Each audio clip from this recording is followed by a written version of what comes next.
Olá pessoal, antes de mais nada não se esqueçam de dar aquele like e se inscrever no canal. E bora para o giro de notícias.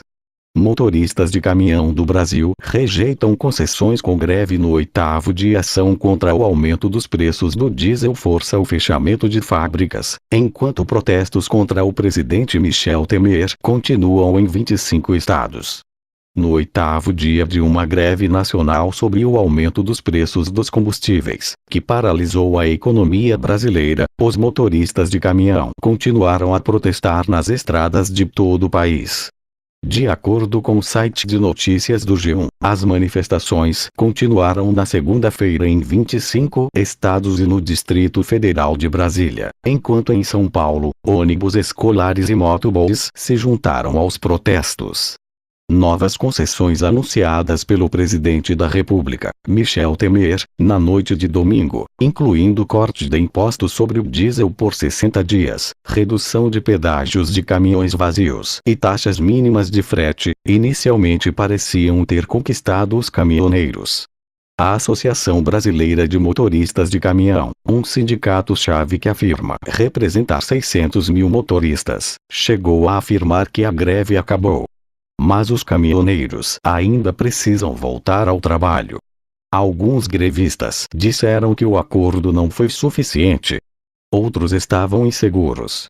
Depois de 60 dias, voltará a ser como é, com preços mais altos, disse Edmundo de Souza, 36 anos, um motorista de caminhão estacionado com outros grevistas em uma rodovia em São Paulo.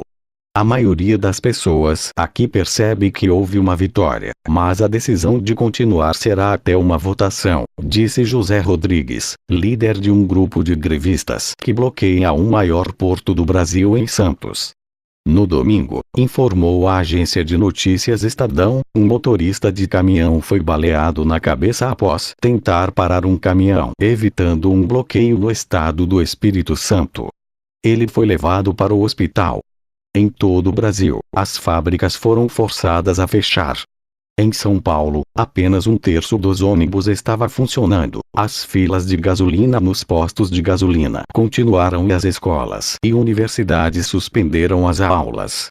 Prateleiras de supermercados no centro do Rio estavam sem frutas e legumes, os serviços de ônibus foram reduzidos, as escolas fechadas e a cidade tinha uma sensação de feriado forçado. Está tudo vazio lá, dê uma olhada, disse Marcos Colau, gerente de um supermercado no centro do Rio, apontando para as prateleiras vazias de frutas e legumes.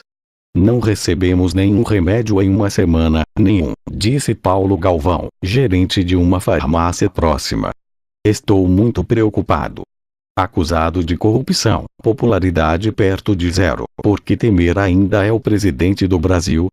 Os brasileiros ficaram chocados com o desperdício de comida causado pela greve, como 300 milhões de litros de leite que a Associação de Produtos Lácteos do país disse terem sido jogados fora e 64 milhões de aves que a Associação de Proteína Animal disse ter que ser abatida.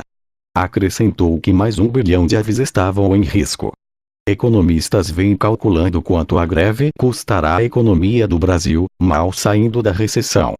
Somente as concessões de domingo custarão aos contribuintes quase 2 bilhões de libras esterlinas.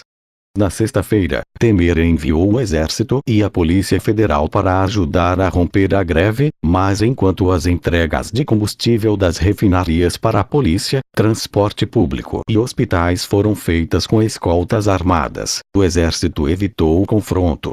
No domingo, o comandante do Exército, General Eduardo Vilas Boas, tweetou que sua diretriz operacional era negociação para evitar conflitos.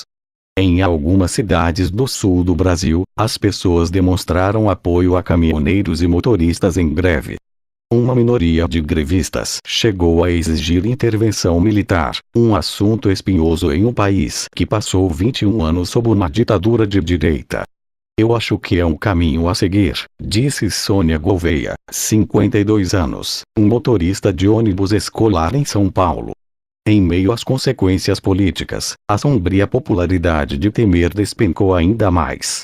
Seu discurso televisivo na noite de domingo foi recebido com pão em meio a incansáveis espectadores em algumas cidades.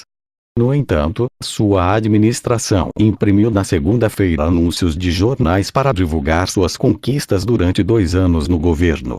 Um deles foi intitulado "Avançamos com o Brasil", com uma foto de uma mulher sorridente em frente às prateleiras dos supermercados.